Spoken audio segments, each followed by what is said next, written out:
Content warning. On this podcast, we discuss sensitive issues, including but not limited to swearing, tasteless jokes, situations of a sexual nature, and drug use.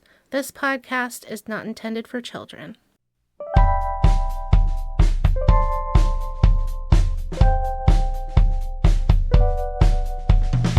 Welcome to BiblioWrecks, where we read the worst stories the world has to offer.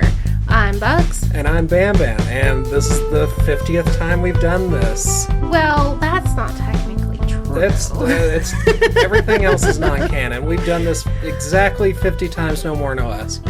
So we're going to ignore the times our audio was so bad we had to ignore it and move on. Or the times that the episode just sucked and we didn't do that one. Yeah. Okay, this is the 50th episode. We've uploaded! Yay! Yay! Episode 50. Wow. That's a lot of work. Yeah. Go us. It has been a lot of work, but it has been neat, fun. It's been a lot of fun. And we're coming up to our 2-year anniversary. Yeah. Really soon, so that's cool. Nice. So for episode 50, we're doing something kind of special. Ooh. One that has lived in infamy for over 50 years. Oh, it's that one. Mm-hmm, it's that one. Oh, it's this one. Oh my gosh, I'm excited. For the listeners, I'm sure your hobby isn't Googling different varieties of questions asking how to find bad books. Because there's not as many listicles as you would expect. Yeah. But every single one that exists, just about every single one of them will have this book on it. This book is on the number one. So after the 20th time it popped up on a list, I decided I was going to read it. Mm-hmm. Another version of it as well. Right. We are doing The Eye of Argon by Jim Theis. A book so bad it ruined the author's life. Yeah. Infamously bad. Yeah, it's pretty bad. I don't know that it's the worst. We've done worse, I'm sure. We've read worse, but this one was so bad, it is at the top of every listicle you'll find about bad books. Well, I've got a little bit about that, actually. I don't think it has actually earned the reputation that it has. Really? If I'm honest. Interesting. Quality-wise, it's not that bad. The worst complaint I've got about it is the spelling is bad. Mm-hmm. And now, overall, it's definitely bad. Right. Also, this was pre-self-publishing. Yeah, it was pre-self-publishing, but this was about the closest thing to it at the time. Oh, okay. So I'll get into it. The Eye of Argon by Jim Theis. The story was written in 1970 by a 16-year-old Jim Theis. Damn, he's a kid. Oh, this poor kid. Yeah. So, I thought he was an adult. No. Oh, no. So that's why I wanted to try to handle this with a little lot more of delicacy. Oh. So young Jim was a big fan of that time's contemporary science fiction and fantasy. Right, Isaac Asimov and stuff like that. Mm-hmm. But any fan at the time could see very clearly there was a lot of influence from Robert Howard. Do you know Robert Howard at all? I don't think so. He's the author of the Conan the Barbarian stories. Oh, you've talked about it, but I've never read any of them. Yeah, also, I think he's bad. Right. Not horrible. He's right there with H.P. Lovecraft, and he actually cribbed a lot of his stuff from H.P. Lovecraft at the time because he was so popular. Jim wrote out this story and sent it to Ozark Science Fiction Society, which was a local club in Missouri? Yeah, Missouri. Yeah. And it was a literature club that took in fan-submitted short stories and would sometimes publish them in their monthly magazine. Okay. So it would be like a fan would send it in, they would publish it. And usually just like shorter stories, like less than like a novelette worth of story. Right. Like 100 pages. Yeah, or less. I think this one was less. It's kind of hard to tell because it was typing on a typewriter. Mm-hmm. It was also kind of neat looking at, because the version I found was photocopied from the original typewriter paper he used. Mm-hmm. So you could see where it was like he'd make a mistake or something like that and like try to punch it out or slash it out or something like that. Wow. In this club, they would pass out what seems to be intended to be a good-natured, ironic joke award. The Razzies for literature? Sort of. But it's kind of hard to tell. I'll let you decide on that. But it's called the J.T. Rickosh Award. Okay. Named after a club member that would do little doodles for the stories that got printed in the magazine. He would read through it, and he would just do like little doodles in the margins on the side of the paper. On the website, fancyclopedia.com, this is said about the reward. And I think this might have been something that someone in the club said, and somebody like wrote it down verbatim or something, but I'm not entirely sure. The website didn't say like the context for this big blurb. This award, named after the noble OSFA artist J.T. Rickosh, is presented once each month at the official meeting of the club to a person justly deserving of such honorium. I'm not sure what that word is. Honorarium, I think, is what they were trying to say. Right. The award is presented and awarded to any fan deserving of, and herewith are presented the reasons for such presentation, for conduct above and beyond the call of reason, sanity, sobriety, and sincerity, and while being totally inane, quite sublimely. So... No, they're making fun of you. Yeah. Yeah, they're gonna make fun of you. Due to the high rank and distinction of receiving this award, no fan may receive this award in any 2 consecutive months. If the fan or person chosen to be honored is not a member of OSFA, they will be presented with a honorary membership in the club for the duration of their 30-day term as Rickosh Award winner. Furthermore, the winner of the JTR Award has the full permission of the noted artist of renown to use the name of J. Rickosh as their own during the month that they bear his honor. Yeah, I think it was just kind of a gimmick to, get people submitting, get people into the club. But this club never got, above 50 members, so it wasn't, a huge group or anything. Right. This is a fairly small, medium-sized book club. Mm-hmm. Of the 3 local winners thus far, Jim Theis, Ronald Whittington, and Robin Grignyr, they have one thing in common that earned this award for them. They are popular members of the club that did or created or acted in a dunder-headed fashion. The award is never given to someone that is disliked or unpopular. It is a peculiar kind of popularity award, but it is that, much like to all you possible and potential award winners out there. Interesting. Yeah, so I think it's intended to be kind of a friendly ribbing that, in hindsight, is actually mean-spirited bullying. And it's kind of the locker room, boys will be boys, yeah. You suck, ha ha ha ha. Because this was science fiction in the 70s. It was probably mostly men. Yeah, absolutely.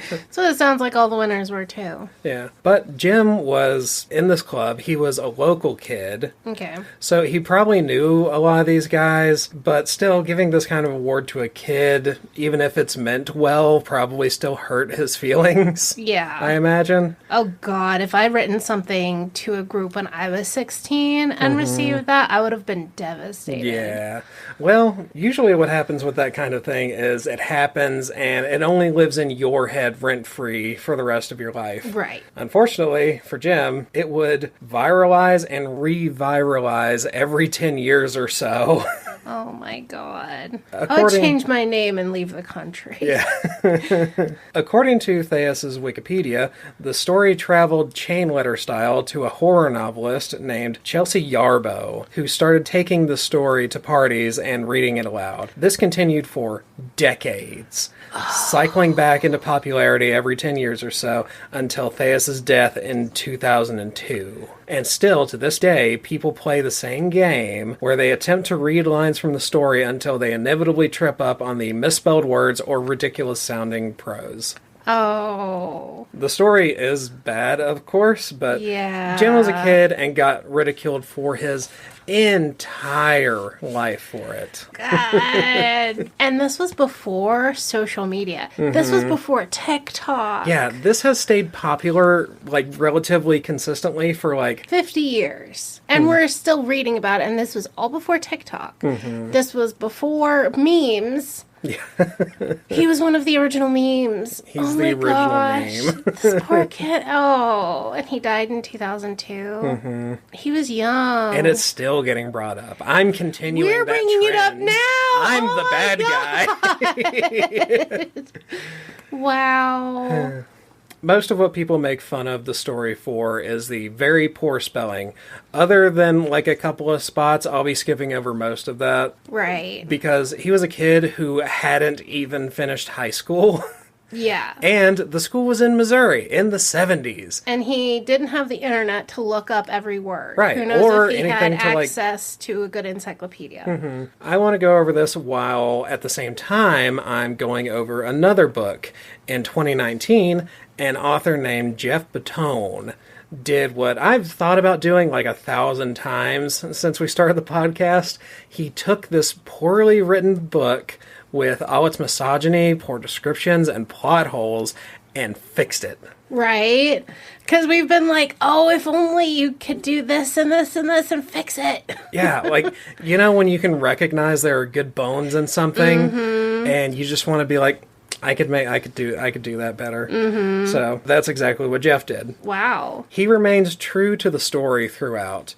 Even dedicated it to Theis at the beginning and like gives a lot of the history that I just gave. Interesting. Even stuff that was literally just a mistake that Jim made, he incorporates into the story, and I think that's awesome. That is really cool. So as we go through, I want to compare and show a lot of examples of how to take something bad and improve, and more specifically how. Right. We begin with Theis's version. The weather-beaten trail wound ahead into dust-cracked climbs of the barren land which dominates large portions of the Norgolian Empire. Age-worn hoofprints smothered by the sifting sands of time shone dully against the dust-splattered crust of earth. The tireless sun cast its parching rays of incandescence from overhead. Halfway through its daily revolution, small rodents scampered about, occupying themselves in the daily accomplishments of their dismal lives. Dust sprayed over 3 heaving mounts in blinding clouds, while they bore the burdensome cargoes of their struggling overseers. A little overwritten, you might say. Overwritten. Like, trying to establish what is actually there and happening is kind of hard because there's so many words for so little to go on. Yeah. Yeah. Honestly, I think that's the majority of the problem. He tries to use a lot of, like, descriptive words ineffectively. Right. A lot of times he tries to use words that he doesn't know. Like, he's heard them. Right. And, like, he doesn't use them badly all the time. He just he doesn't know them. Like, he didn't have an encyclopedia to reference how to spell it. Right. Or where to put it. Mm-hmm. But far from, like, the worst intro I've ever read. Yeah. Next we go into dialogue. Prepare to embrace your creators in the Stygian haunts of hell, barbarian, gasped this first soldier. Only after you've kissed the fleeting stead of death, wretch. Because he spelled it stead instead of steed. Ah. Yeah. Returned Grignyr. Grignyr is our protagonist. Okay. He is the Conan the Barbarian stand-in. Oh, okay. He's Grignyr the Ecordian. What? He's Grignyr the Ecordian. I think Ecordian, it's Ecordian, is his nationality. Oh, not the musical instrument. Oh, accordion, yeah. Grignyr the Accordion Man. Ooh, that'd be an excellent barbarian. Yeah. I know what I'm doing next session. You can't speak. You can only, like, make tunes on your keyboard. Or you have to polka. So all we're given is that Grignyr is the barbarian, and there are 2 soldiers, and they're trying to kill him for no reason other than he's the good guy and they're the bad guys. I mean, yeah, sci-fi, 70s. Okay. Mm-hmm. A gleaming scimitar smote a heavy blow against the renegade's spiked helmet, bringing a heavy cloud over the Ecordion's misting brain. Grignyr throughout this entire story gets hit in the head at least a dozen times. Okay. In a fairly short story. So we get a little bit of that, they go unconscious and scene change. Traumatic brain injuries don't exist in this period. Okay. Yeah. I mean, kind of the trope. They've got like a really thick skull because they're the fight boy or whatever. Yep. So he kills the two guards and continues on his trek to the city of Gorzum. The only clue we are given to what Grignyr did for the soldiers to chase him is this. The trek to Gorzum was forced upon Grignyr when the soldiers of Krynn were leashed upon him by a faithless concubine he had wooed. A scorned woman kind of thing? Yeah, maybe. It doesn't really give you anything more than that, so it's hard to tell. Oh, okay. But presumably, like, it's kind of like trying to give you the sense of that he's kind of a scoundrel, a rambunctious adventurer type. Han Solo. Yeah, Han Solo. Okay. His scandalous activities throughout the Cimmerian city had unleashed throngs of havoc and uproar among its refined patricians, leading them to attack a heavy reward over his head. So yeah, that's the impression that Jim is trying to get across. Right. Which, honestly, at 16, I think that's fine. He's trying to get something across. He's trying to communicate something to the reader. Mm-hmm. He doesn't do it great, but just the attempt is impressive to me for a 16-year-old. Right, creating a sense of adventure and danger. Mm-hmm. So in the rewrite, Geoff takes that line and expands on the beginning of what Grignyr was actually doing in Krynn and how it's relevant to the story. Oh, nice. Mm-hmm. Grignyr sneaks into the palace in Krynn disguised as a guard and steals the titular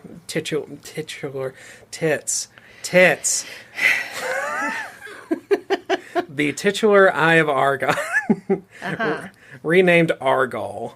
Oh, the other author renames it Argol? Mm-hmm. Yeah, in the rewrite, it's renamed Argol. Is that for, like, copyright reasons? I don't think so. Or because he didn't want to name it after a gas? Maybe. I'm not entirely sure. Okay. But yeah, that seems like a good enough reason to change the name, I think.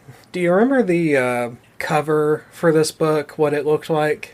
No. I know I've seen a picture when I was looking up listicles, but I don't remember. It's just a volcanic pool, and it's got like some neat colors. It's kind of got like that oil rainbow color going on it. Okay. That was just somebody like 30 years down the road decided to attribute that picture to that book. So it's got nothing to do with the book at all. It had no actual cover picture. Yeah. On his way out, someone who suspected him and somehow got ahead of him. I'm not entirely sure how that happens, but I'll grant that it's plausible. Mm-hmm. They get ahead of him, kill his horse, and truss it up on a fence. Whoa. Yeah, and they have laid essentially a trap for Grignyr. Mm-hmm. So he's going to try and escape and hop on his horse, but the horse is tied to the fence dead, and he can't go anywhere, and that's when they catch him. Ah, I see. But Grignyr knows it's a trap because he's very perceptive and paying attention. It's the limitation of the type of story being told. He's, going to be kind of good at everything. Yeah. Because this is based off of Robert Howard's work and Jim Theis's work now. Mm-hmm. So there's two layers of just this kind of story where the main character is just the best at everything. Right. So he walks up to the horse and like pets it and is kind of like saying how sorry he is for it. Aww. And that's the neat thing. He knows it's a trap, but he triggers it anyway because he loves horses. And he wants to kill the guards that killed his horse. Oh, he needs revenge. Yeah. Quote, Grignyr's heart went out to the beast, for it had once been wild and spirited as he, and one of his reasons for purchasing it was to give it free rein to once again gallop across the high desert outside of Krynn's stifling walls. So is this like a smart thing to do? No, honestly, this character is still pretty stupid. Right. But he has his reasons. Right. And he's not just doing it because of stupidity. Right. He has a sentimental reason. Yeah. But this is also really good characterization. Yeah, this is character building. And it feels a lot more personal, humanizes the character. Someone with feelings beyond, I'm going to kill you until you are dead. Right. Back in the original, Grignyr arrives in Gorzum and goes to the nearest tavern with booze, gambling, and prostitutes. Quote, a faint glimmer sparked from the pair of deep blue ovals of the amorous female as he motioned toward Grignyr, enticing him to join her. The barbarian seated himself upon a stool at the wench's side, exposing his body, na ed, save for a loincloth. It was naked. He just didn't type the K. Oh. I was like, what is happening? Yeah. Naked, save for a loincloth, brandishing a long steel broadsword, an iron spiraled battle helmet, and a thick leather sandals. Yeah, I read that right. It just sounds fucked up. Okay. Yeah. Okay. I had to reread that. Everything I thought is long and up. thick in this guy. Everything. It sure is. Thou hast need to occupy your time, barbarian? Question the female? There's a question mark? There's a question mark in the wrong spot. Oh. It should have been after barbarian, but he puts it after question the female. Ah. He does that a lot, actually. God. It's funny. Calling women females goes Yeah, so it's far really back. gross. I hate it. And this is coming from a 16-year-old. Yep. Only if something worth offering is within my reach, stated Grignyr, as his hands crept to embrace the tempting female who welcomed them with open willingness. From where do you come, barbarian? And by what are you called? Gasped. You cannot read today. You cannot talk. I can't read at all this year. I swear, like the last 5 episodes I presented, I haven't been able to read. Gasped the complying wench as Grignyr smothered her lips with the blazing touch of his flaming mouth. Oh. Yeah, 16-year-old going to be talking about having sex with a prostitute. Yep. Warning incoming. Okay. The engrossed titan ignored the queries of the inquisitive female, pulling her towards him and crushing her sagging nipples to his yearning chest. Without struggle, she gave in, winding her soft arms around the harshly bronze hide of Grignyr, corded shoulder blades, as his calloused hands caressed her firm, protruding breasts. I mean, she's expecting you to pay, so okay. I guess. So, despite being really weird and overwritten, it's a 16-year-old talking about sex. I doubt he knew anything about it. And it's probably rehashing what he's read in other books, like other adventure stories. But yeah, this passage just really doesn't say anything. Right. Hot lady and barbarian bang. Excited chimp noises. In the rewrite, though, Grignyr, still looking for booze and ass, because, you know, that's the character, encounters a character with a name this time. Nice. Carthena, that has motivation beyond having sex with Grignyr. Grignyr sees what he thinks is a prostitute, saying, "Hey, you don't look like other girls." Ah. But immediately she says, "Shut the fuck up. People are trying to kill you because you stole the eye. You need to leave." Oh, nice. Yeah, so she's a character with words to say. Yeah. Very nice. The best thing about this change, later we find out she's not even being, like, trying to help him here. She just wants to get him away from other people so that she can steal the eye. Ooh, even better. Nice. Yeah, there's layers.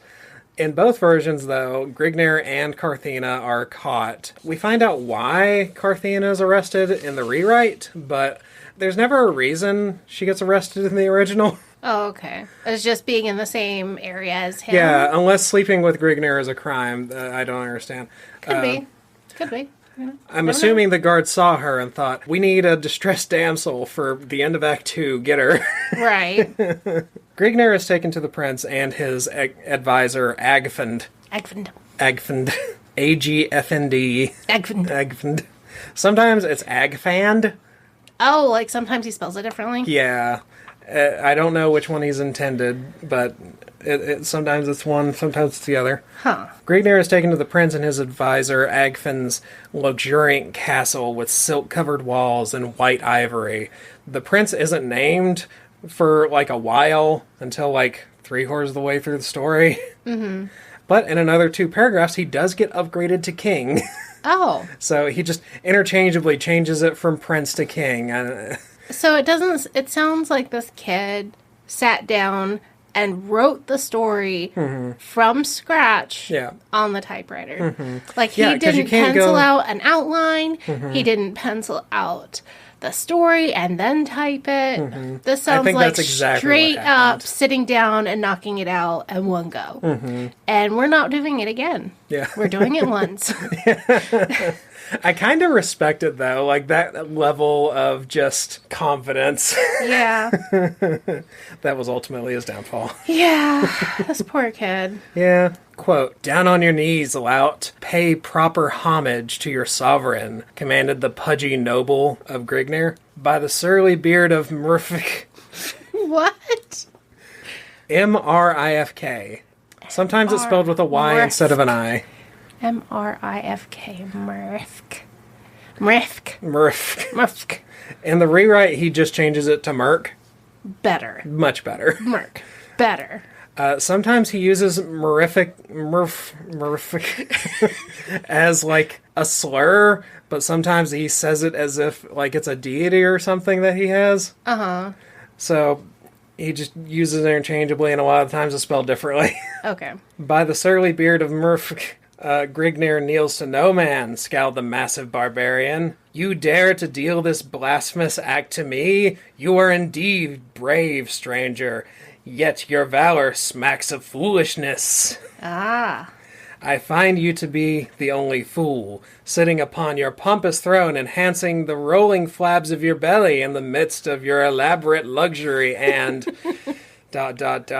The soldier standing at Grignyr's side smote him heavily in the face with the flat of his sword, cutting short the harsh words and knocking his battered helmet to the masonry with an echoing clang. The paunchy noble's sagging round face flushed suddenly pale. Okay. Then pastily lit up to a lustrous cherry red radiance.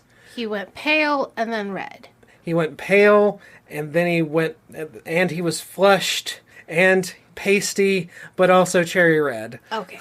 All at the same. He's just a rainbow. He's just like a strawberry ice cream. He's a strobe light of emotion.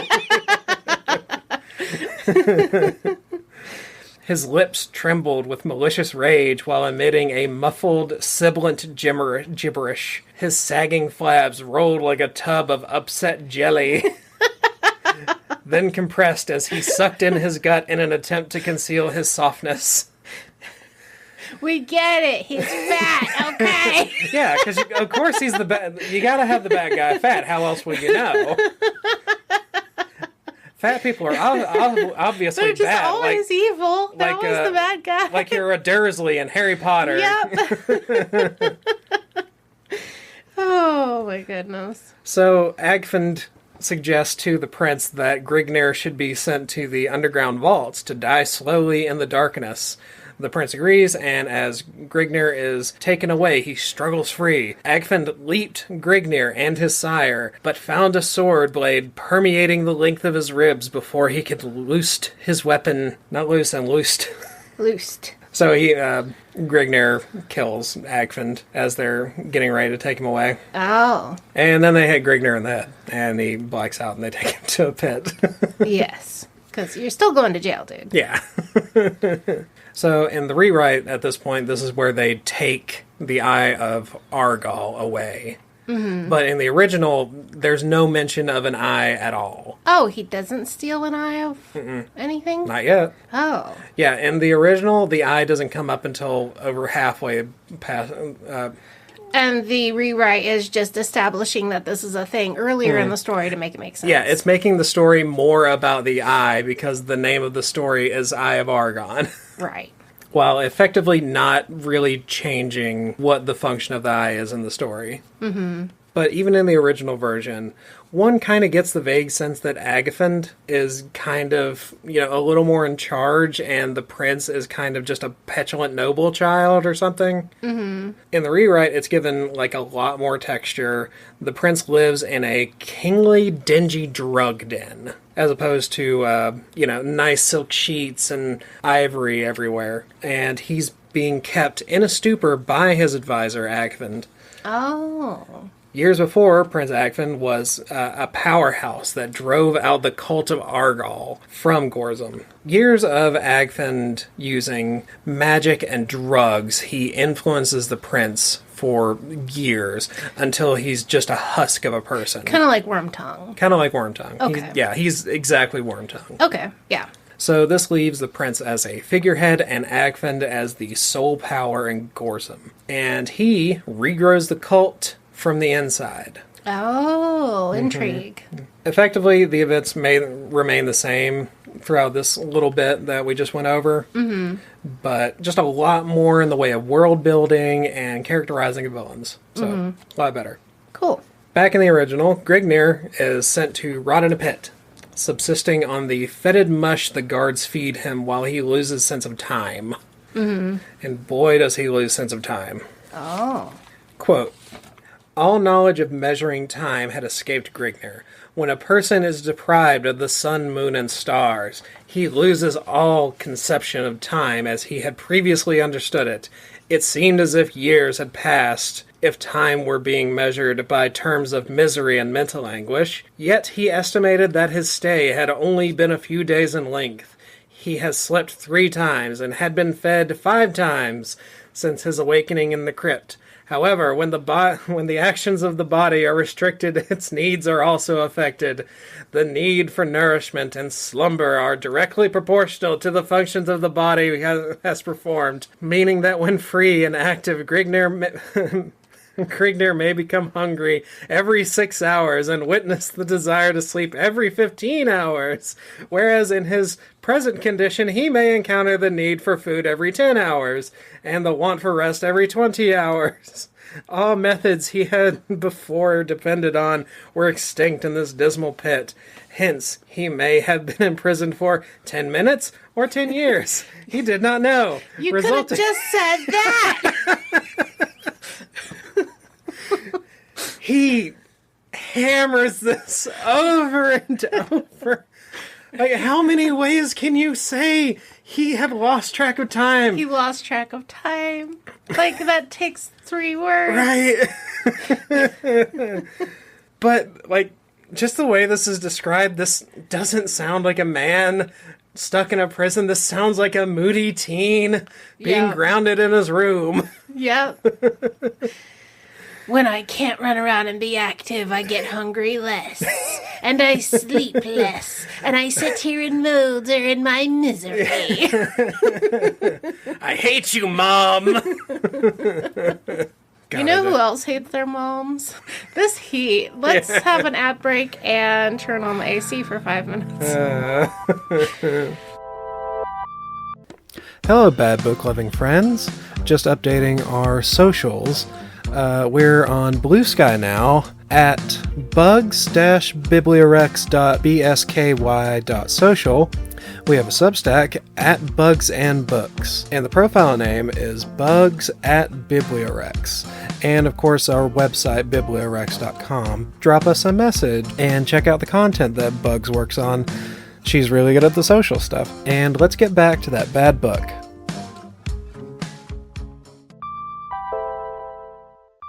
And we're back from our needed break from the heat.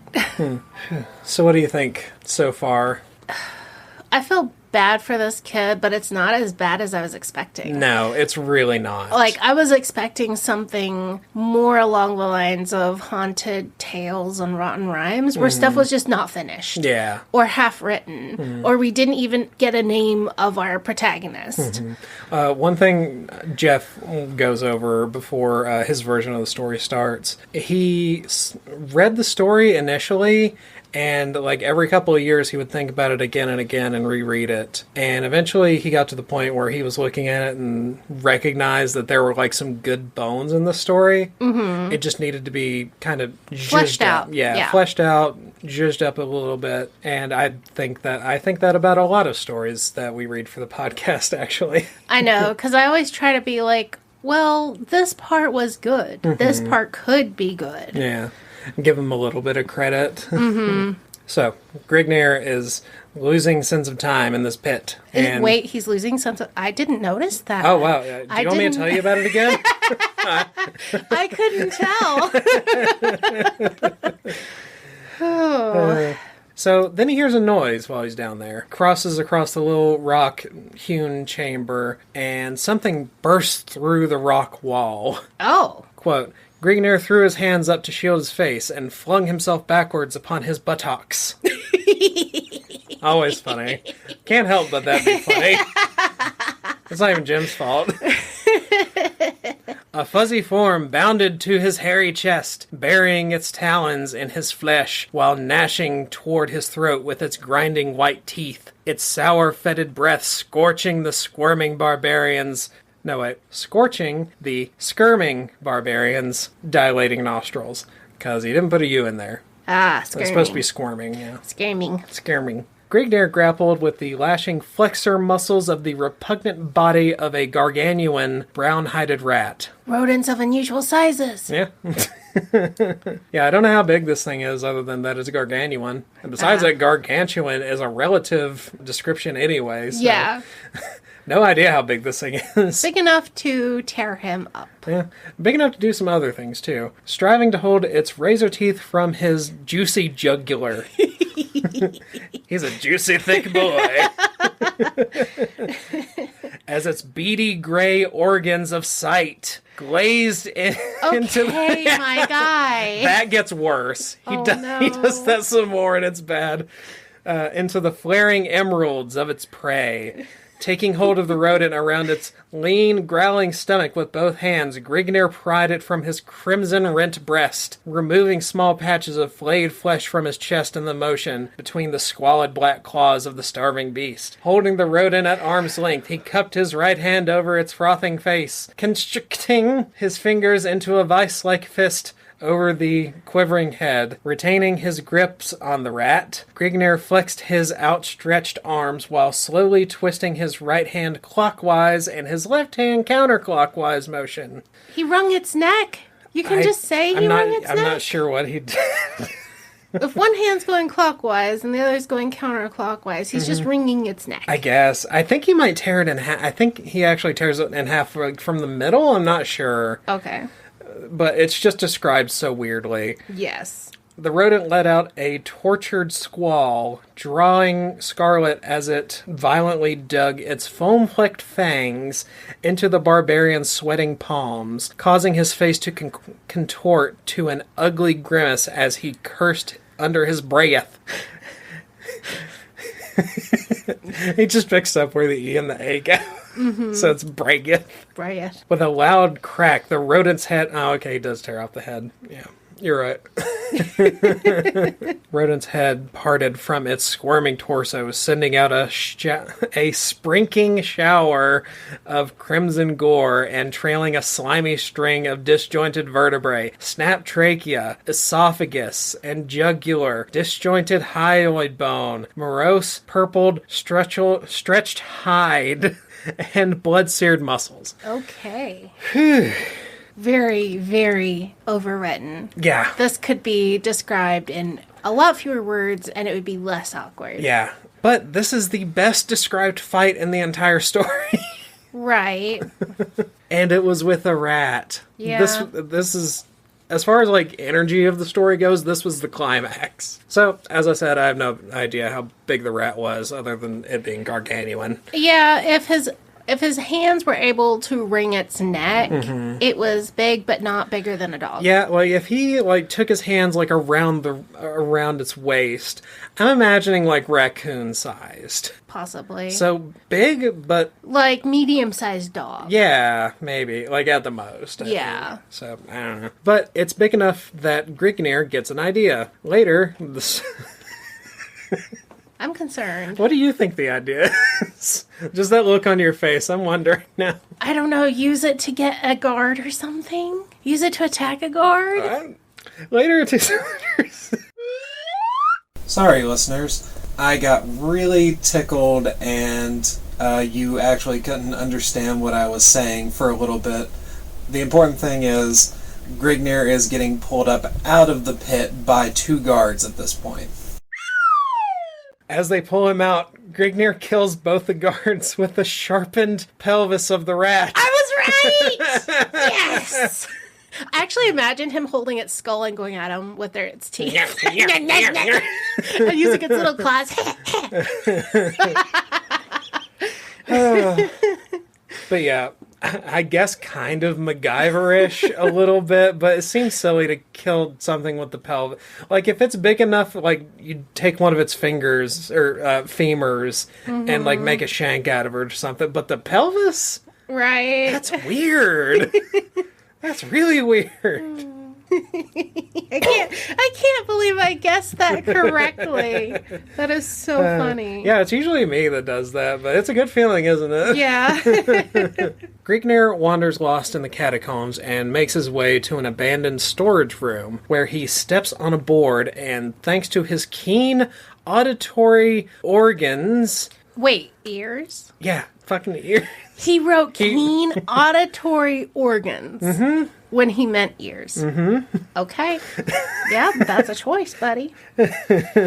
With his keen auditory organs, he hears the click of a trap being set off and jumps out of the way. He resets the trap, so one reason for doing this, in case someone comes along, they won't know somebody has come through there and set off the trap. Right. Reason number 2, it may kill someone for Grignyr. Right. The space is really badly described, and it doesn't make sense to me. But there's a room under the floor that Grignyr goes into. I have a lot of trouble with just knowing what the space is like, because at this point we are under a castle in these weird caves. Went briefly to the palace basement, maybe. Then we go under the floor into a tomb with embalmed corpses.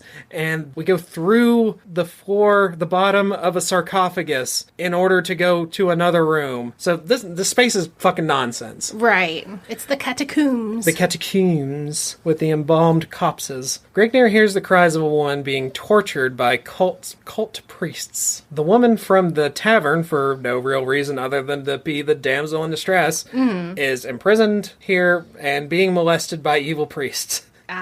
They're kissing on her and threatening her, though she does get to kick one of them in the balls, so that's fun. Nice. But for no reason, she was arrested, put in a cell to await sentencing by Prince Agatham, until the priests stole her and take her to an altar under the palace, through this series of rooms or something. Okay. In this version, the king and Agatham have, like, no idea that the cult is operating underneath the palace. Oh, okay. Carthena says if Agatham knew the cult was there, he would go ballistic because he worships Sargoth and not Argol. And that's kind of in opposition to the way that it's done in the rewrite. Right. Grignyr busts in, kills all the priests except for one who dies of a seizure. Oh, okay. Convenient. Yeah. I guess, yeah. I think the idea was that he got so scared when Grignyr busts in, he just dies of a seizure. And Grignyr, after killing all of these priests, starts looting the Eye of Argon from the giant jade idol in the room next to where Carthena is. Also, sidebar, the Eye of Argon is described as a red emerald. Okay. Which people have been laughing at for like years, because emeralds are green, not red. But there is such a thing as a red beryl, and an emerald is a type of beryl. So, kind of a red emerald. Right. Yeah. Okay. Yeah. I found that out, and I wanted to include it to defend Jim a little bit. Right. It's not as silly. I doubt he knew about that. He probably also Yeah. didn't know what color an emerald was. Maybe not. So, who knows? He may have been thinking emerald means gem, like gemstone. Yeah. And then he wanted one that was red. Yeah. And he didn't know the word ruby, or he didn't think of rubies. I mean, Something kid like in that. 1970s Missouri, I doubt there's a whole lot of gems going around for you to really see and understand what they are. Also, since this seems to have been the draft, not edited and not read or touched up, someone else may have caught that, and he may have just made a mistake. Yeah. And just... I mean, he several times throughout this, I think he just doesn't know what an emerald is, and he's, like you were saying, just using it as the word gem. Because several times throughout the story, he describes it as a red emerald. Yeah, I think that may have been what happened. Because I know, like, when I was a kid, we called everything shiny, like, diamonds. Because we thought a diamond was a shiny rock. We It's a didn't pretty know rock. it was like a specific thing. Yeah. Carthena asks Grignyr to help her and she will make it worth his while. Ew. Just help her because you're a good person. He's not. He's not even based on a person that is a good person either. Right. Because, I mean, it's based off of Conan the Barbarian, and Conan's always been kind of a non-hero. But he releases her, and she gives him a whole info dump. She's Carthena, the daughter of the Duke, who was given as homage to Agathon. So in this version of the story, I want to, remind how everyone's been referring to her as female over and over again, and refers to her as a husking femme, and asks questions bustily. Boobly. Yeah, boobly. Shrieks and fawns over Grignyr at the right times. So, run-of-the-mill damsel in distress, and that's the only function that she has in the story. Yeah. And that was a whole big chunk of the original. So now we're going to do like a whole big chunk of the rewrite. Okay. Grignyr is shoved into something more like labyrinthian catacombs, so it kind of just skips a chunk. He doesn't stay in a pit for hours or days or weeks or who knows. And as he's traveling through these catacombs, he sees these magical watching eyes. So he's like trying to like sneak and try to get through these catacombs and try to figure out where he is, but he keeps getting lost. Until he happens upon Carthena, who is fighting two giant rats with a torch that she has fashioned on her own, and holding her own against the two rats. Grignyr comes in and violently kills the rats, because that's kind of his thing. Yep. Carthena does exposition again, explaining that she was Agathon's wife. So she was still given as a gift, so property. So still not awesome, but I mean, the setting, it fits. It makes more sense. Yeah. She was the daughter of an ally who gave her to Agathon as bride. She was sorely disappointed by her husk of a husband, and kept in a stupor by Agathon with drugs and magic, just like her husband. Backstory for her, in her home city, they had already had some problems with the cult of Argol. Oh. So she fucking hates Agathon. Oh. So through just sheer hate, she kind of she stops taking the drugs and like shakes off the effects of the magic. Wow. She lurks around the palace until she comes across the seer orb, which is connected to all of the magical eyes throughout the catacombs. It's basically the Palantir. That's what I was thinking. She sounds kind of like an Eowyn. The elf lady. No, that's our one. Eowyn is the Rohirrim, the princess of the Rohirrim. Oh, right. The human love interest for Aragorn. Yeah. But she's very badass. She's very kick butt. Yeah, this character is like way better. She also resisted Wormtongue. Yeah. So that's what I was thinking. Yeah, that kind of tracks. That's very maybe Geoff similar. also likes Lord of the Rings. In which case, he's my friend. She watches this little Palantir orb for a while until she figures out the layout of these catacombs and figures out how to get out. So she goes in the catacombs and makes her way out. Goes within the city of Gorzum, assumes a new identity so that she doesn't get caught until she can find a way to destroy the cult. But she gets caught by the guards when she's trying to warn Grignyr. Oh, very nice. I like that. Yeah, wraps it up a lot better. Yeah. So this girl definitely has agency, like, out the waz. She even tells Grignyr that she only gave him a warning so she could steal the eye after the Sultana of Krynn sent word of his identity. Grignyr says he's disappointed that she didn't do it for altruistic reasons, and she just laughs at him. Right. Says, I would not risk myself for something so trivial as the life of an outlander. Oh, burn! Burn! But she does add after that, at least I would not have before. Ah. She's not interested in him romantically. I think they're just genuinely becoming friends or something, or at least allies. Right. They set out to find the Eye of Argon somewhere in the catacombs because Carthena knows if Agathon isn't stopped, the cult will use the eye to take over everything with demonic magic. Following Carthena's direction, she and Grignyr sneak to where the cult is resurrecting Agathon, who comes back and show the group the eye and tells them that thanks to the greed of Krynn and an oafish Ecordian, the eye... Damn it! Oafish, though. Play it oafishly.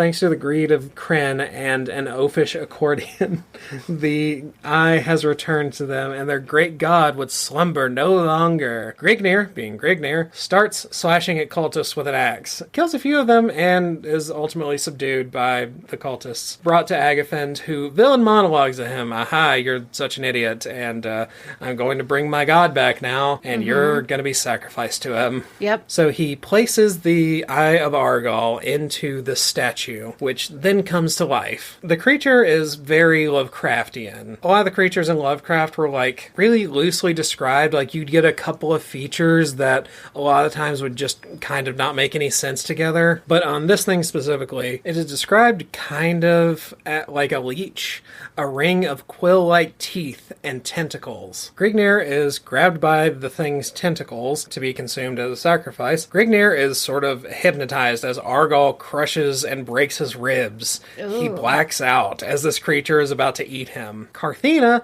makes a full court knife throw into Grignyr's leg. Wow. So from all the way across the other side of the room, from her hiding place, she throws it all the way down into Grignyr's leg. Like, Grignyr's amazed. And Right. he does crazy dumb shit like that all the time. Right. Grignyr breaks one arm free, grabs the knife out of his leg, and stabs the god in the eye and pries it from its socket. Oh.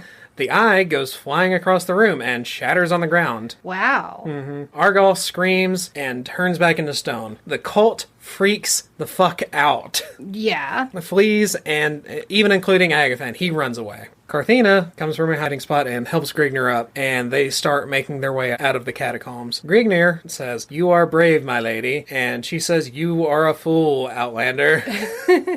So I think that's kind of fun. Yeah. So with that, we go back to misogyny timeline. Grignyr is carrying Carthena out. You know, damsel in distress shit. Mm-hmm. But then the epileptic cultist revives. He had a fit and fell down, but he wasn't Yeah, dead. he wasn't dead. Presumably Chase, it's really confusingly written, poorly written, swings his sword at Grignyr when click, bam, the trap springs that he said earlier. But that was in some hallway, I thought. Yeah, it's really confusing. I don't know how this played out in the author's head, but in my mind, the trap was like several rooms back. Yeah, this was like a ways away. Mm-hmm. And going by the description, it's more like the trap like migrated to a different room to kill the guy to make the scene make sense. Mm-hmm. But nonsensical space work aside, I really like the trap. And I like the trap setup. Okay. And then it paying off later. I think that was a good Chekhov's use. gun. Yeah. Okay. I think that was a good use, and I kind of wish it had been kept. Because it doesn't get used in the rewrite. Okay. Maybe he couldn't get the layout to work or something. Maybe. Yeah, because in the original, he like goes into the catacombs, into the basement, into the storage room, does that whole rigmarole, and he probably just wanted to streamline all that shit. Yeah. And plus, in this version, he's not wandering around in the rewrite version. He's not wandering around in the catacombs. Carthena knows where the fuck she's going, so he's just following her. Right. So there's no reason to wander into pointless basement rooms. Right. But that shows some strength on the kid's part for setting a trap, avoiding the trap. Remembering it and paying it off. Right. So I like that. I like that too. I wish it would have stayed. But, Yeah. It's not horrible that it didn't. It is kind of needless. Mm-hmm. Grignyr asks how they get out, and Carthena tells him up the stairs through a concealed entrance to a tunnel only used by the prince and Agathon. And this is misogyny timeline because it's totally different in the rewrite. As they're going through the secret tunnel to the secret tunnel. Sorry, what the fuck did I just What did you just say? What? Can we have a replay, please? Okay, try again. As they're going through the secret tunnel to the secret tunnel. That's what I thought you said. Yeah. Is that what they're actually doing? Well, kind of. Oh. Because the cult has a secret tunnel to Agathon's secret tunnel that he uses to leave the palace secretly. Oh. So it is a secret tunnel. I was right, but You're it sounds right. really stupid. It sounded like you were having a mental hiccup there. Which, this is the original, so... True. Yeah, he probably didn't think about that. He never said it out loud either. Yep. It is a secret tunnel to another secret tunnel. Yep. So as they're going through the first secret tunnel, they come upon the prince's torture chamber, where there's a skeleton of a man that Carthena knows. The man hanging from the wall was Doyanta. Doyanta? Doyanta. I don't know what the fuck that name is. I don't know. He had committed the folly of showing affections for me in front of Agatham. He never meant any harm by his actions. At this, Carthena broke into a slow, steady whimpering, chalking her voice with gasping sobs. There was never anything between us, yet Agatham did this to him. The beast, may the demons of hell's deepest haunts claw away at his wretched flesh for this merciless act, she prayed. Grignyr says this, I detect that you felt more for this fellow than you wish to let on. But enough of this, we can talk about other matter. It's like, you know what, I think it's kind of your fault, actually. It's your but fault. Whatever. Feeling pity for a dead guy? Oh, you must You have must be a loved whore. him. You must have just loved him. It's your fault. Yeah, that's kind of weird. Yeah. Like, very upsetting ideas in this 16-year-old's head. Yeah. But in the 70s... Considering yeah. the media he's consuming, though. Yeah. Conan, the original Conan stories were very misogynistic, so yeah, it definitely tracks. They continue and get to the final secret tunnel, and near the end, Grignyr hears something. It's a rat about to bust through the wall and chew his face up.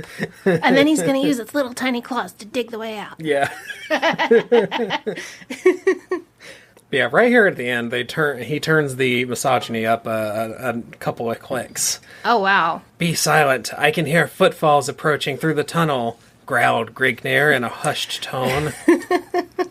Men and their growling. All that you hear are the horses corralled at the far end of the tunnel. This is a further sign that we are nearing our goal, she stated. All that you hear is less than I hear. I heard footsteps coming toward us. Silence yourself that we may find out whom we are being brought into contact with. I doubt that any would have thought as yet of searching this passage for us. The advantage of surprise will be upon our side. You're awfully wordy for a guy worried about being overheard. Mm-hmm. Yes, be quiet, woman. I have a lot to say. I'm going to tell you for a while why you should be quiet.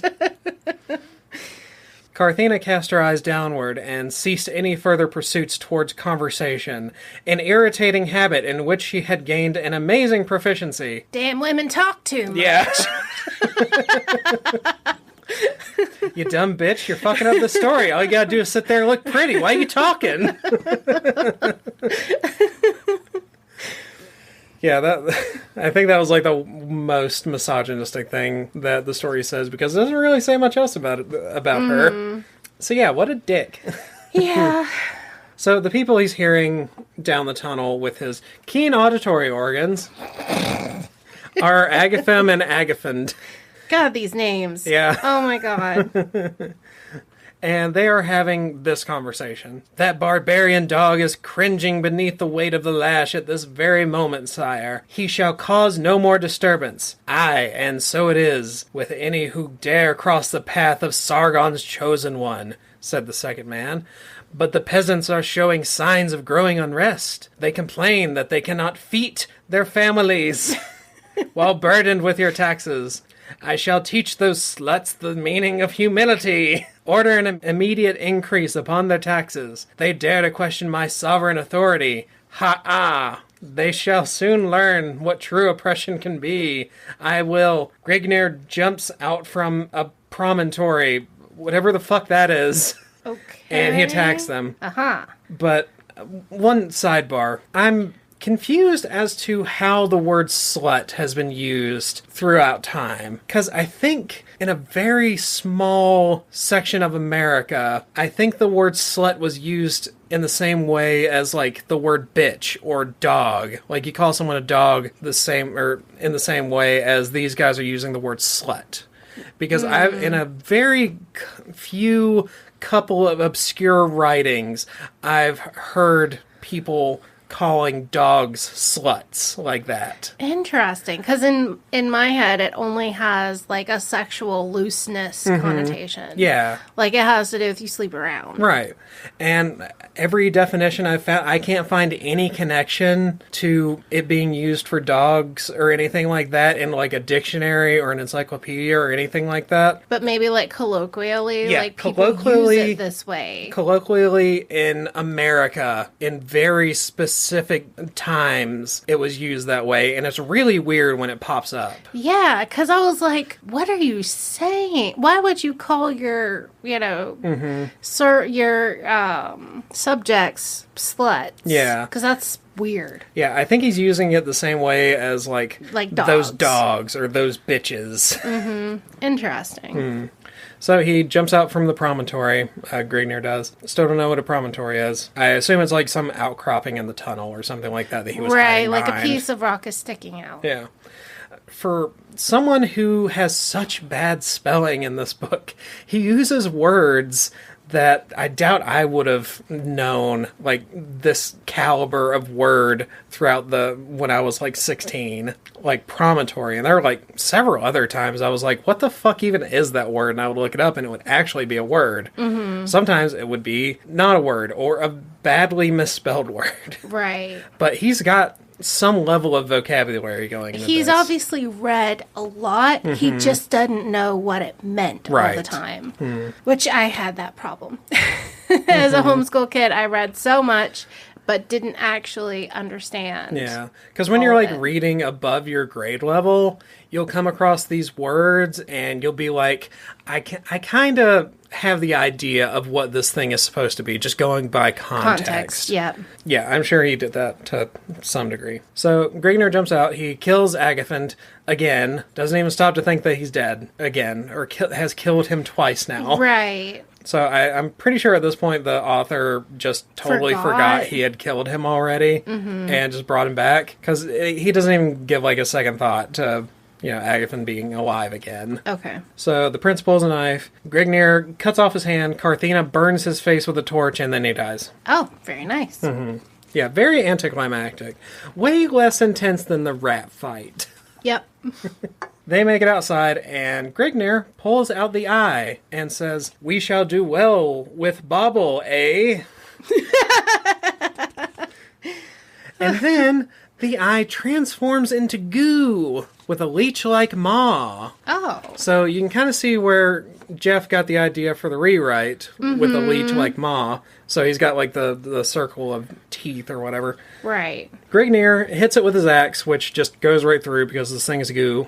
Oh, and it's a creature? Yeah, it's now a living creature. So it passes right through the axe, crawls up his leg, and starts sucking blood and growing. Ugh. I'm not sure how big this thing is. It kind of gives me the impression that it's big enough to be on top of Grignyr and be, like, weighing him down. But I'm not sure. Similar to the rat. We're not given good descriptions. No. Carthena faints because she's a woman and a damsel in distress.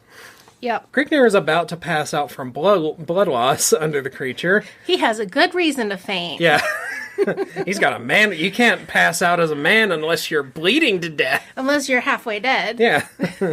And with his last ebb of strength, he sticks the torch in the blob and it dies. Burn it to death. Burn it to death. And the red emerald is destroyed. Grignyr picks up Carthena, gets on a horse, and rides away. Oh. And this is the last word. Out of the secret tunnel or the secret tunnel? They were outside at this point. Okay. Because it almost feels like he brought the eye out the moment it touched the sun. It turned into goo like that. Oh, but that part wasn't really described, like, explicitly. Right. That was just kind of... Cause I wonder what made it turn from a stone to a creature. Yeah, that's my only guess, because, they had it out in the cave, and he was holding it and looking at it and put it in his pocket. Right. The only difference now is that they're outside. Okay. So, who knows? He never goes into it, never talks about it. It was just a weird magic thing, and he killed it. Right. So, the last line of the story as he's riding away, leaving the nobles, soldiers, and peasants to replace the missing monarch. Long live the king. Long live the king. Yeah, I'm not sure if that was a joke on his part. Right. Or he The king is dead, long live the king. Right. Yeah, I'm not sure what he meant by that. He could have been doing a joke. It could have been a joke like, I'm out of here, long live the king. Ha ha ha.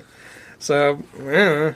So that's the end of the story, is riding off into the sunset? Yeah, that's the end of the original story. Okay. We've still got a little bit left from Geoff's rewrite. We're going to wrap it up with the ending of the other story. Okay. So in the other timeline, we left off after killing Argol and the cultist fleeing, and Carthena and Grignyr leaving the cave. They get above ground via a secret tunnel, only one this time, and return to the palace. They see the stuporous drug curse has been lifted from, like, everyone. So everyone's, like, dirty and wretched looking, but everyone's, like, sane again, and not just, like, wandering around stoned. Right. Like they were before. Mm-hmm. But the fight is still on, as Agathon has taken his remaining loyal soldiers and stormed the castle in order to take it before the king gathers his wits.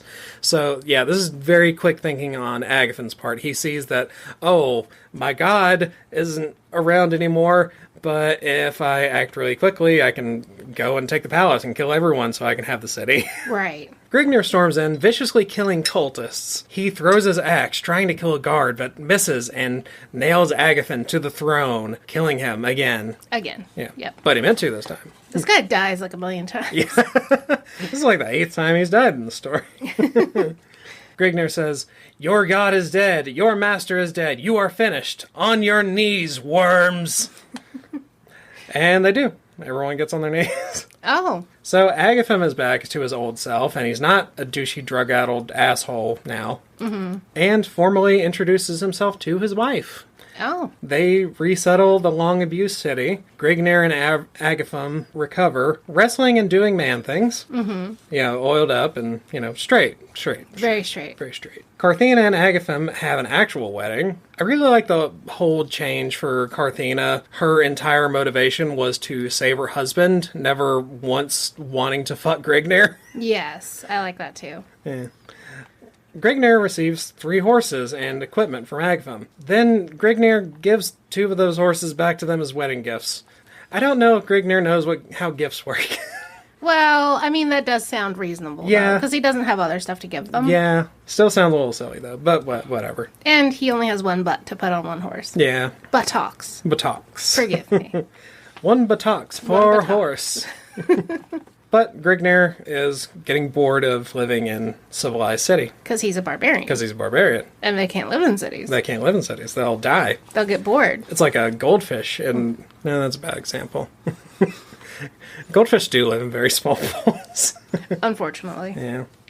It's like a great white in an aquarium. They can't live in there. No. And leaves as Carthena and Agathon wave him off. He rides through the dusty wastes like one of the free-running horses that he's so fond of. Very nice. Very nice.